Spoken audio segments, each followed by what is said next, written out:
They shut down, they disappear, they act like your feelings are too much, and you are always left sitting there, right? Just wondering, is this emotional abuse or are they just an avoidant? And you're not crazy for asking that, because I'm telling you, I get this question all the time in my comment sections. The truth is, sometimes avoidant behaviors look a lot like abuse, right? The withdrawal, all of that coldness, the basic refusal to talk things through. It can feel like punishment. So today I want to get things clear. What is the actual difference between abuse and avoidant attachment? And why do they sometimes look the same, right? How can you tell if what you're experiencing is trauma or control? My name is Lisa Sunny. I'm a trauma-informed relationship coach who specializes in trauma bonds and post-abuse recovery. I make videos to help you just stop doubting your reality and get clear on what is happening so you can finally start healing. So if you've ever asked, is it me or is this just unhealthy? Hit subscribe, because you're going to find your answers here. Okay, so let's start with why this is such a common question, because it is. I'm telling you, people ask me this question all the time. We're seeing more conversations online about attachment styles, which I fundamentally think is great. But when you're in a relationship that just feels confusing and frankly painful and inconsistent, you might start to wonder, is he just scared of intimacy or is he emotionally abusive? And it's not always easy to tell because some of the behaviors can look almost identical. But first things first, okay, let's just really quickly break down, do a quick rundown in case you don't actually know a lot about attachment styles. These describe really how we connect and respond to emotional closeness in relationships. And it's all based on early life experiences that you had with your primary caregivers or your parents. So fundamentally, there's four main styles, okay? You've got secure, comfortable with closeness and independence. People communicate their needs clearly. They respect other people's boundaries. This actually makes up the majority of the population. Then you've got an anxious attachment. Now, this is someone who craves connection but fears abandonment. This person might often need constant reassurance and just can become really preoccupied with the relationship. Now, an avoidant, they value independence. They might feel really overwhelmed by emotional intimacy and kind of withdraw or shut down if there's any conflict, right? They don't want to get into it. I don't want to talk about this. Then you've got the disorganized, and this one's also called a fearful avoidant. This is basically a mix of anxious and avoidant. Someone with this will crave love, but they fear it. So they're very unpredictable and chaotic in relationships, and this makes up the smallest percentage of the population. Okay, so your attachment style, I want to just say it's not a diagnosis, right? It's a lens. It can help just explain why we act the way we do in relationships, but the truth is it doesn't excuse harm. Now, attachment theory was first created in the 80s, and then it was looked at again by Dr. Sue Johnson in the 90s. She shaped this in something that's not just about how you attach to your parents, but how adults with certain attachment styles connect to each other and attach to each other. Attachment is mostly shaped in our early childhood, like I said, with our caregivers or our parents, but how your caregivers actually responded to your emotional needs is the biggest factor. And it's not really about like, were my parents good or were they bad, but how safe, how seen or soothed you felt with them. But see, one of the issues that we really run into when we look at attachment style of an abuser is we assume that trauma has somehow made them behave the way that they do. And abusiveness does not come from trauma. I've got a whole other video on that I'm going to link in the caption because it's really important that people understand that. Trauma is a factor and trauma is not the cause. That is such a key distinction that so many people just breeze right past, okay? Abuse is about power and control. Avoidant attachment is really about protection and fear. That's a core difference. And here's where it actually gets super messy, okay? If the person isn't trying to control you, the impact is still damaging, right? You're still on the receiving end of emotional shutdowns, deflection, general coldness. So it doesn't matter if it's technically abuse, right? Whatever, the label doesn't matter. It hurts. So when you're stuck in your head thinking, oh, but he's not yelling and he's not hitting, he's not cheating, but yet you still feel like you're losing your mind, stay with me here because this is not about the label. We don't need to label people, not with their attachment, not with narcissism. That's not what this is about at all. This is about helping you understand what you're dealing with because all of these self-doubts, it makes you crazy. I want you to be able to protect your peace. So I want to break down kind of the 5 biggest reasons that avoidant behavior gets mistaken for abuse all the time so that you can see the difference, okay? Number one, emotional withdrawal versus the silent treatment. How can you tell? Now, an avoidantly attached person might shut down when they start to feel overwhelmed, right? They're going to need space. They want to self-regulate. And to you, it can feel exactly like the silent treatment. Abusers, they're going to use silence as a weapon, right? This is to punish you and to control you. Avoidants are using the silence to cope. Either way, you feel left abandoned. I get it. The second one is this hot and cold behavior, right? An avoidant is pulling you in, pushing you away, the same way an abuser does. So you start to question everything, right? Did I do something wrong? Should I try harder? Am I too much? And that kind of, whiplash basically can feel really manipulative because it destabilizes you. And avoidants don't always do it on purpose, but your nervous system doesn't know that. It only knows the inconsistency. So the third one is invalidation and dismissiveness. Avoidants are usually pretty uncomfortable with this emotional intensity, especially if it's coming from their partner.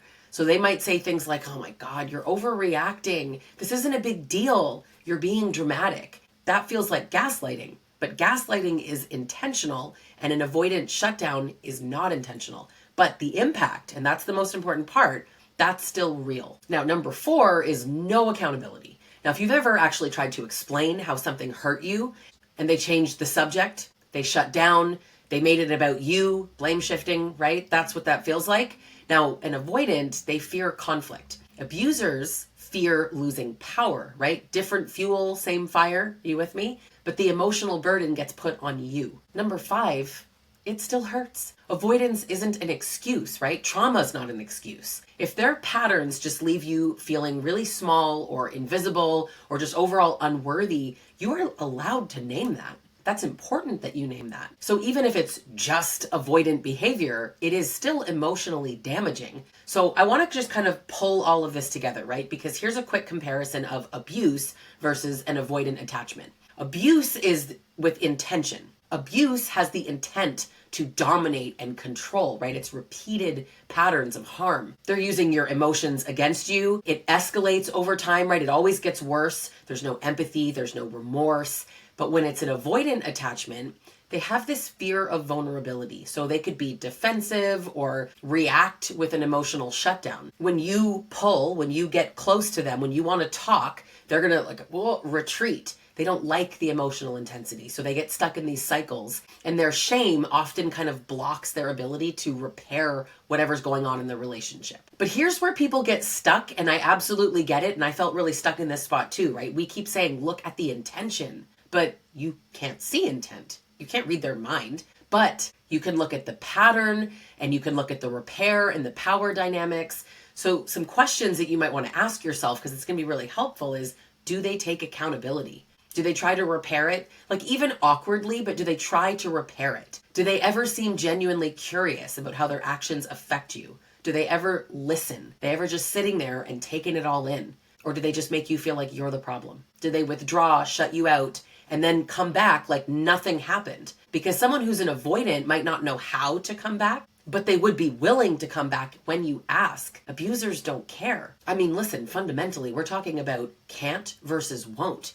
That's your clue, right? So just to be really clear, real repair, it doesn't mean just saying sorry and then moving on. It actually means acknowledging what happened. They validate your experience. They say, yes, I hear you. This is what you're saying happened. And then they try to change the behavior. It's not about making you get over it faster. And that's something that abusers will often do. Fine, I'm sorry. Okay, I got it. But that's not taking accountability. That's not change. And here's something else that I bet you need to hear. You can't love someone into healing, right? You can't fix someone who doesn't even think that they're broken. Listen, a lot of people stay in really harmful relationships because they believe that they can be the one to help him, right? Especially when you understand that it's from his trauma. But understanding his wounds and all of his childhood traumas, it doesn't make the relationship that you're in less harmful. It actually only makes you more patient with being hurt. So really, if you're going to hear anything, hear this part. Attachment style does not cause abuse, and it doesn't excuse abuse. Someone can be anxious, avoidant, disorganized, and still be abusive. These are actually two totally different frameworks, right? Attachment theory, it explains behavior. Abuse explains the harm. Attachment is about closeness. Abuse is about power. So a person's attachment style might make their relationships harder. And you see that a lot in the combination of an anxious person and an avoidant person in a relationship together. But the truth is, abuse is a choice. So if you're still just spinning and you're trying to figure out, like, is he just avoidant or is he abusive? I'm going to challenge you with something. Why are you working so hard to justify staying in this painful relationship? You're looking for any reason to stay, right? That's why you're watching this. Stop trying to figure out why he's hurting you and just pay attention to the fact that he is. You don't need to know his trauma. That's his problem. You don't need to know his attachment wounds. You need to know whether or not you feel safe, respected, loved. And if you find yourself just saying things like, listen, I know he didn't mean it. He's just scared of intimacy, right? He's not abusive. He's just struggling. He just gets angry sometimes. I just want to ask you, like, is that the truth? Is it? Or is that maybe your trauma bond talking? Is that an unhealthy attachment between you and him? Because trauma bonds do make you make excuses, right? They make you overthink and overfunction and just over-explain. They make you protect the person that's harming you. It mimics love. If that's you right now, I want you to know that I've been there. I've got so many clients that are there or have been there, and you can get out of this. You can shift how you're thinking of why he does what he does to why do you stay? Not from a place of judgment, but from a place of curiosity. Okay, so while we're here, I want to talk about something that just doesn't get said enough. People ask me all the time about avoidant attachment and whether it's abusive. It's an unbelievably common question, as I said. But no one asks about anxious attachments. Do you ever wonder why? I've never had that question.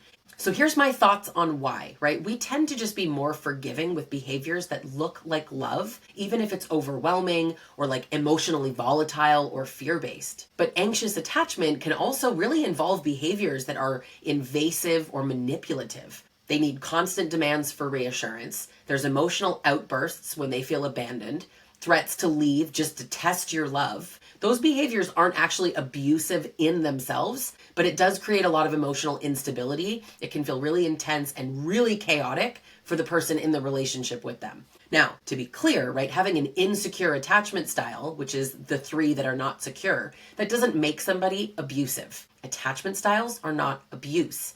But people of any style, avoidant, anxious, disorganized, they can choose behaviors that are hurtful or unsafe or controlling, as in they are choosing it. Abuse is not a style, it's a pattern of harm. And that's why it's so important that we look at the behavior and the pattern and the repair and the power. We're not just looking at the labels. So here's one last thing that I think it's important that you sit with. Maybe he doesn't mean to hurt you, right? Maybe he believes that he's doing his best. But if his best is crushing your spirit, is that really good enough? Like whether it's trauma or attachment or just straight up abuse, you don't need a label to trust your gut. If it hurts, if it confuses you, that's your answer. I have said so many times, if you are in a relationship that is confusing, that's enough to leave. You don't need to get the answers.